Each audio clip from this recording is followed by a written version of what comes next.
नमस्कार, स्वागत है आप सभी का। राजस्थान का करंट अफेयर्स हम पढ़ रहे हैं। जून 2023 हम स्टार्ट कर चुके थे। पिछली लगभग 2 क्लासेस में कंप्लीट हो चुकी हैं। आज इसी में तीसरी क्लास। देखते हैं पहला क्वेश्चन क्या है आज की क्लास का। राज्य सरकार द्वारा ब्रज क्षेत्र की सांस्कृतिक एवं धार्मिक पहचान को अंतरराष्ट्रीय स्तर पर पहुंचाने के लिए हाल ही में ब्रज क्षेत्र धार्मिक विकास बोर्ड का गठन किया गया। इसका मुख्यालय कहां होगा? जयपुर, भरतपुर, करौली या फिर अलवर? राज्य सरकार द्वारा अभी कई सारे बोर्ड के गठन की मंजूरी प्रदान की गई थी। इसमें से एक है ब्रज क्षेत्र धार्मिक विकास बोर्ड। अब आपसे पूछा गया है मुख्यालय कहां होगा। ब्रज क्षेत्र के लिए जरूर कार्यरत है, लेकिन मुख्यालय है इसका क्या है? जयपुर। और इसका कार्य क्षेत्र कहां होगा? तो ये 2 जिले इसका कार्य क्षेत्र होंगे। कौन कौन से? भरतपुर और करौली। ये दोनों जिले में इसका कार्य क्षेत्र होगा, इन दोनों जिलों में। और इसका प्रशासनिक नियंत्रण यानी कि प्रशासनिक विभाग कौन से विभाग द्वारा होगा? इसका प्रशासनिक नियंत्रण होगा प्रशासनिक विभाग। ये किसके द्वारा? ये होगा पर्यटन विभाग द्वारा। यानी उद्देश्य क्या है? कुल मिलाकर उद्देश्य ये है इस क्षेत्र का यानी कि ब्रज क्षेत्र का पर्यटन में विकास किया जाए। ज्यादा से ज्यादा पर्यटक यहाँ आए, उससे क्या होगा? ज्यादा पर्यटक आएंगे तो अर्थव्यवस्था वहां की जो है उसको गति मिलेगी। राज्य सरकार हर स्तर पर यह चाह रही है कि अर्थव्यवस्था को गति मिल सके। इसके लिए ब्रज क्षेत्र में धार्मिक पर्यटन के विकास के लिए ये ब्रज क्षेत्र धार्मिक विकास बोर्ड का गठन किया गया है, जिसका कार्य क्षेत्र भरतपुर और करौली जिले होंगे और इसका मुख्यालय होगा जयपुर में। अगला क्वेश्चन, पारदर्शी, कुशल और सुलभ न्यायिक प्रणाली प्राप्त करने हेतु राजस्थान उच्च न्यायालय के मुख्य न्यायाधीश द्वारा हाल ही में निम्नलिखित में से किस पोर्टल का शुभारंभ किया गया है? ऑप्शन है आपके ई न्याय, ई आरटीआई, ई साथी या फिर ई सूचना। इसका उत्तर है ई आरटीआई। इस तरह के अगर कोई पोर्टल है या इस तरह की कोई मोबाइल ऐप है, ये काफी इंपॉर्टेंट क्वेश्चन होते हैं और बहुत सिंपल सा इनका आंसर होता है। उच्च न्यायालय से संबंधित एक और मोबाइल ऐप है जिसका नाम था न्यायरो साथी।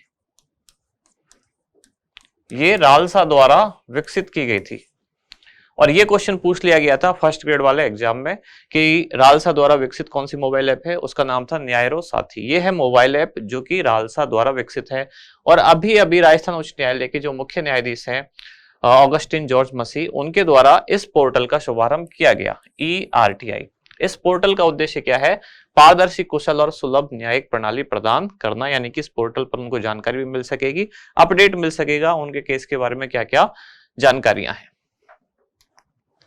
जयपुर के अभिनेता अनिल मारवाड़ी की शॉर्ट फिल्म लास्ट गेस्प, इसको हाल ही में New York the student world impact film festival में लघु फिल्म पुरस्कार के लिए नामित किया गया था। इस फिल्म की विषय वस्तु क्या है, यानी कथानक क्या है, किस पर आधारित है?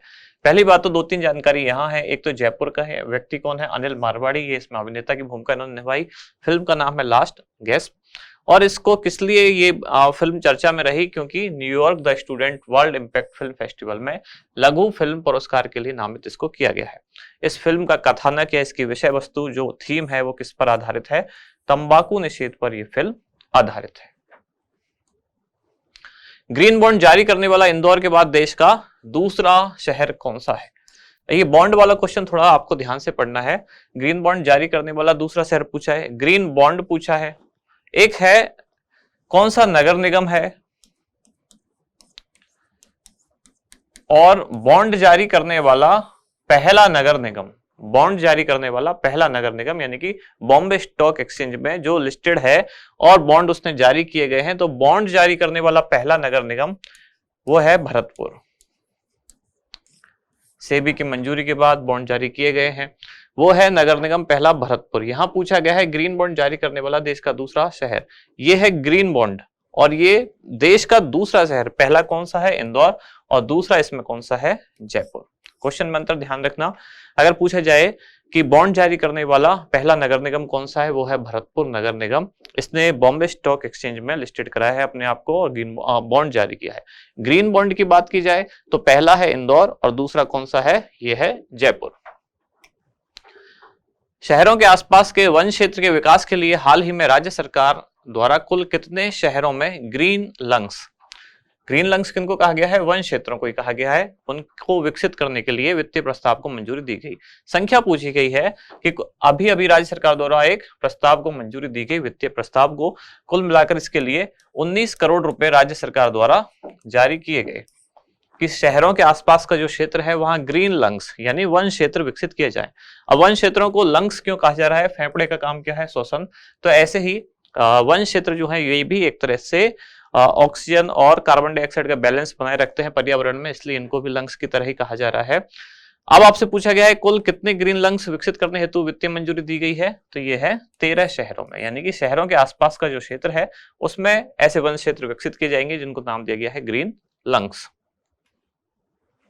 राज्य का पहला इंटीग्रेटेड रिसोर्स रिकवरी पार्क निम्नलिखित में से किस स्थान पर बनाया जा रहा है? ऑप्शन है जयपुर, जोधपुर, उदयपुर या फिर कोटा। अब ये है क्या? रिसोर्स रिकवरी पार्क का मतलब क्या है? रिसोर्स का मतलब क्या होता है? संसाधन। अब संसाधनों की रिकवरी कैसे की जा सकती है? जो आजकल एक थीम चली है या एक तरह का ट्रेंड है जिसको कहा जाता है वेस्ट से बेस्ट, वेस्ट टू बेस्ट, यानी कि जो प्रदूषित चीजें हैं एक तरह से जो अब वेस्ट है उनको रिसाइकिल करके और फिर उनसे कोई बहुत अच्छा प्रोडक्ट बनाना, यानी कि रिसाइकिल करके वेस्ट जो है वेस्ट टू बेस्ट, ये क्या हुआ है? Waste to best. ये अवधारणा ही है रिसोर्स रिकवरी की अवधारणा, यानी कि जो वेस्टेज है, अब जो प्रदूषित चीजें हो चुकी हैं या जो अब काम की नहीं है उनको रिसाइकिल किया जाए या रिफॉर्म किया जाए, कुछ ऐसा करके और फिर वापस उनको यूज में लाया जाए, कोई अच्छा प्रोडक्ट बनाया जाए, इसको ही कहा गया है रिसोर्स रिकवरी। अब ऐसा एक पार्क बनाया जा रहा है इंटीग्रेटेड रिसोर्स रिकवरी पार्क, जो कि राज्य का पहला होगा। आपसे पूछा गया है कहाँ, तो ये बनाया जाएगा जयपुर में। जयपुर के पास थोलाई क्षेत्र में, जंबा रामगढ़ के पास है ये, वहां ये पहला रिसोर्स रिकवरी पार्क बनाया जा रहा है, जिसका उद्देश्य क्या है कि जो वेस्ट प्रोडक्ट हैं उनको रिसाइकिल करके रीयूज करके और फिर वापस उनको कुछ ना कुछ काम के प्रोडक्ट में बदलना। सुमिलित कीजिए, एक तरफ दिए गए हैं संस्थान के नाम और दूसरी तरफ दिए गए हैं संबंधित स्थान, यानी कि कौन सा संस्थान कहां स्थित होगा।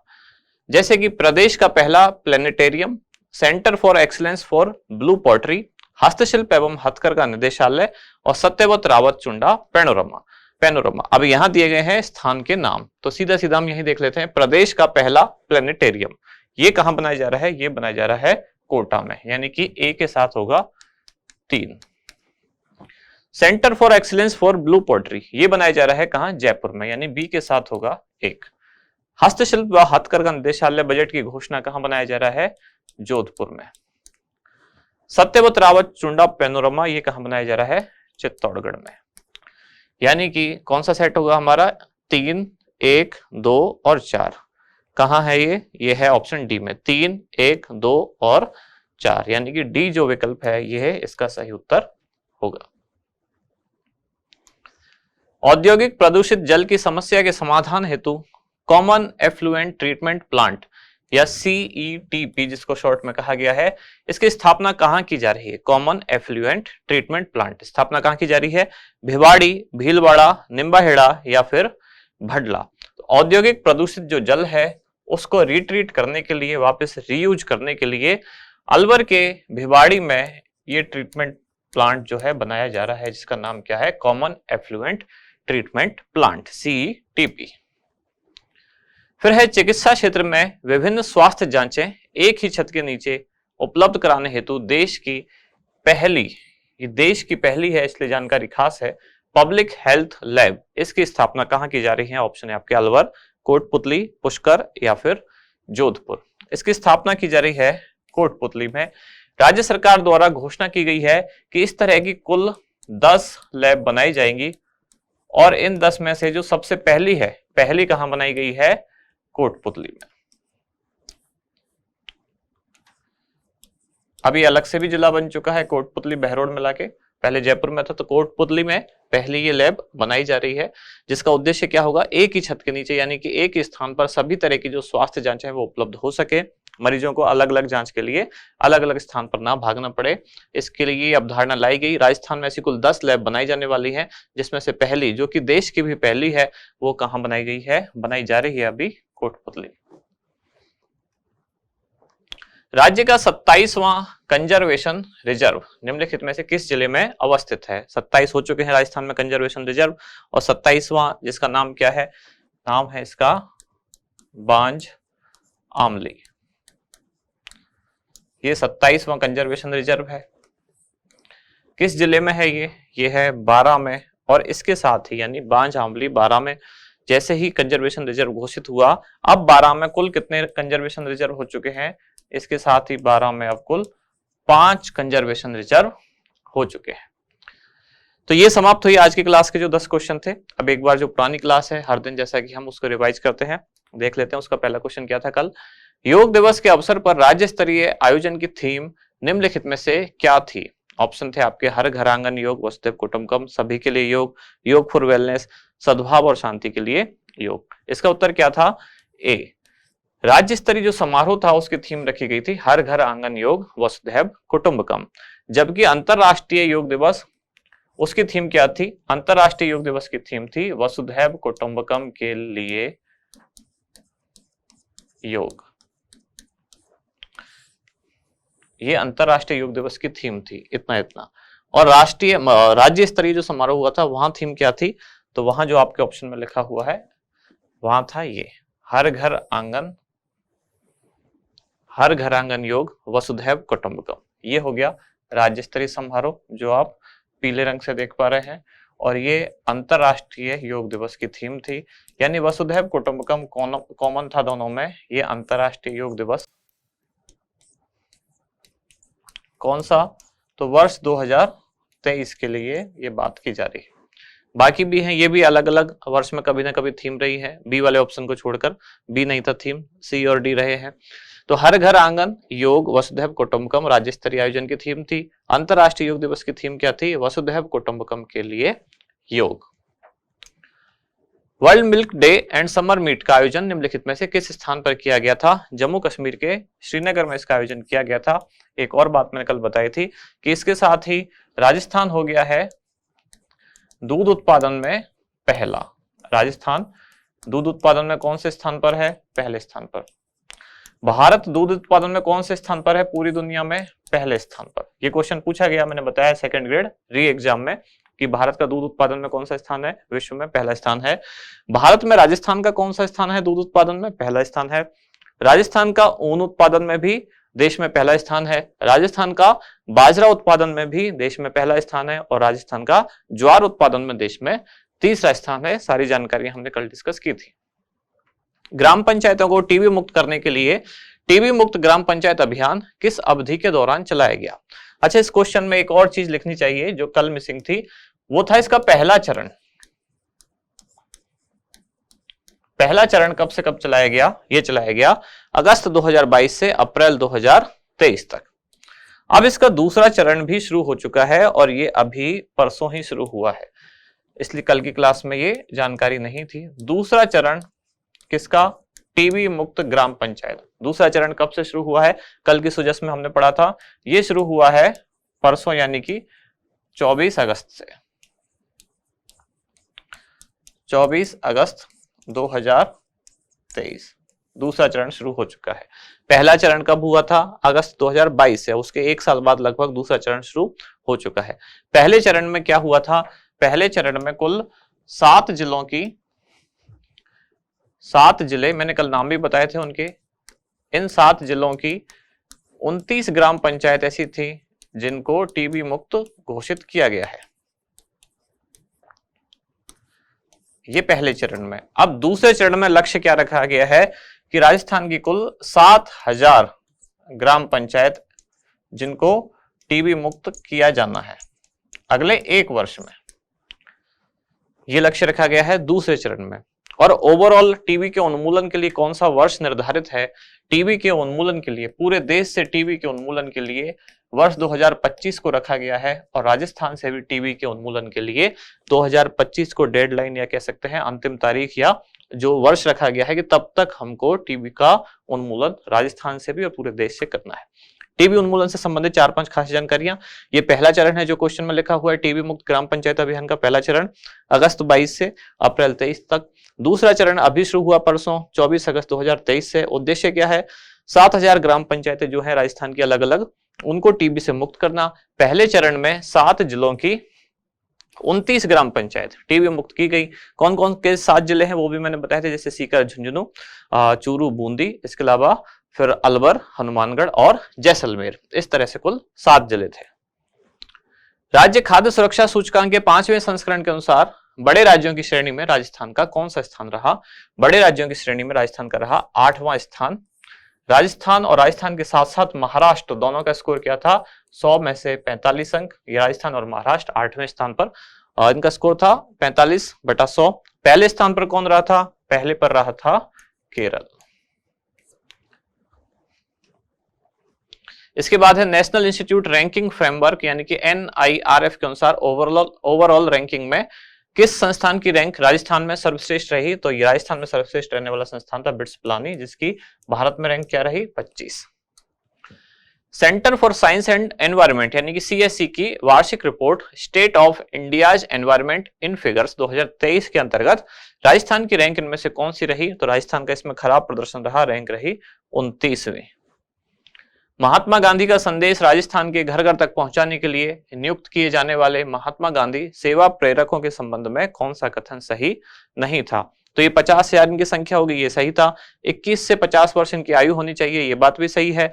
5,000 रुपए मासिक इनको मानदेय होगा, ये बात गलत है। इनको 5,000 नहीं बल्कि मासिक में मानदेय कितना होगा? 4,500 रुपए। और इनका नियोजन 1 वर्ष के लिए होगा, ये भी सही है। और इनकी शैक्षणिक योग्यता क्या होनी चाहिए? कक्षा 12वीं पास या फिर उसके समकक्ष।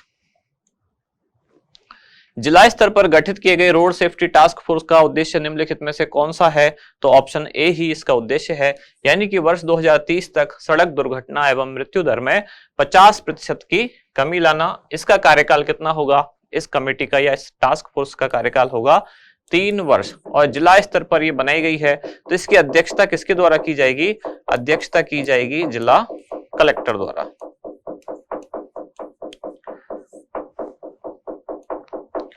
हाल ही में मुख्यमंत्री द्वारा काली तीर लिफ्ट परियोजना की आधारशिला रखी गई परियोजना किस जिले में अवस्थित है? धौलपुर जिले के सरमथुरा तहसील में यह परियोजना अवस्थित है। साथ ही साथ सिलावट एनीकट का भी उद्घाटन किया गया मुख्यमंत्री द्वारा। एक और बात, इसका उद्देश्य क्या है इस परियोजना की? चंबल नदी का जो अतिरिक्त जल है उसको 2 बांधों में ट्रांसफर किया जाएगा, पार्वती बांध और रामसागर बांध, जिससे उद्देश्य जिसका क्या होगा फिर कि जो इस क्षेत्र की नदियां हैं जैसे कि बामनी, पार्वती, उटंगन, इनमें आगे पूरे वर्ष भर के लिए जल उपलब्ध रह सकेगा।